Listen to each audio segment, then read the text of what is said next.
I'd like to show you a few problems where you're going to probably have to make some adjustments. The numbers are just close enough to each other or squirrely enough that your picks, even if your best effort to do your picks correctly, will end up too high or too low. So let me show you how to do some of those. Here's our problem.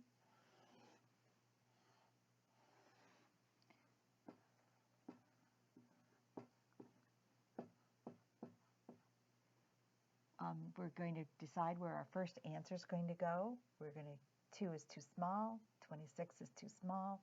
We're going to have to do all of this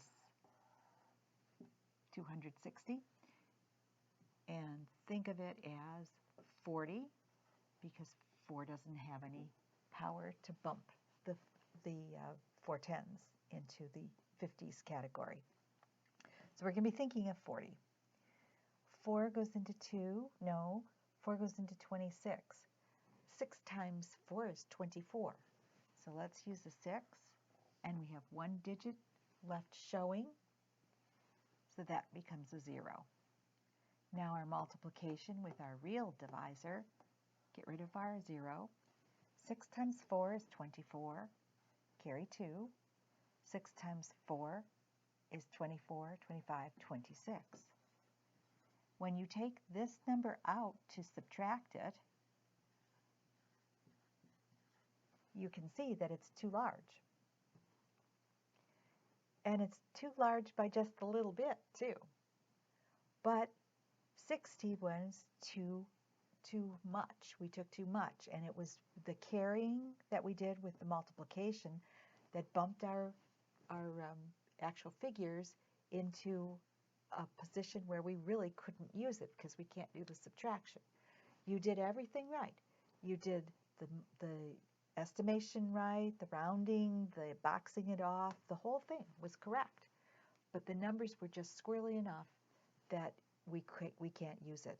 In this case, we know we're close, so instead of using 60 over here, we're going to have to drop it down by 1. So actually, we would be doing 59. There is no easy way to multiply these two-digit numbers together unless you go to a small problem off to the side. 59 times 44.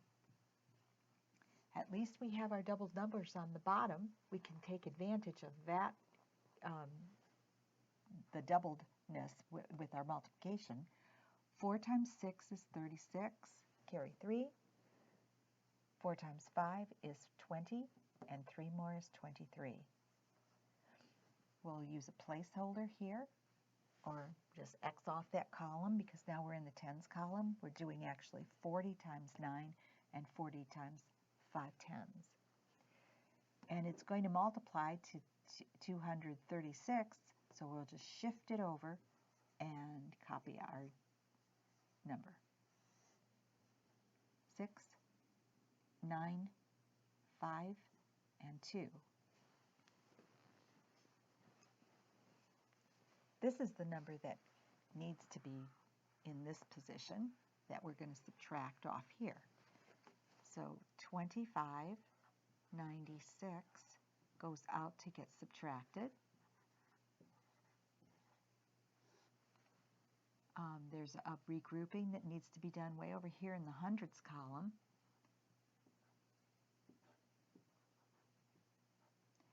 Fourteen take away 6 is 8, and the rest are zeros.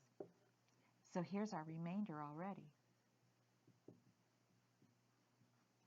So our answer to this problem is 59, remainder 8. We had to adjust our 60 though, just a little bit.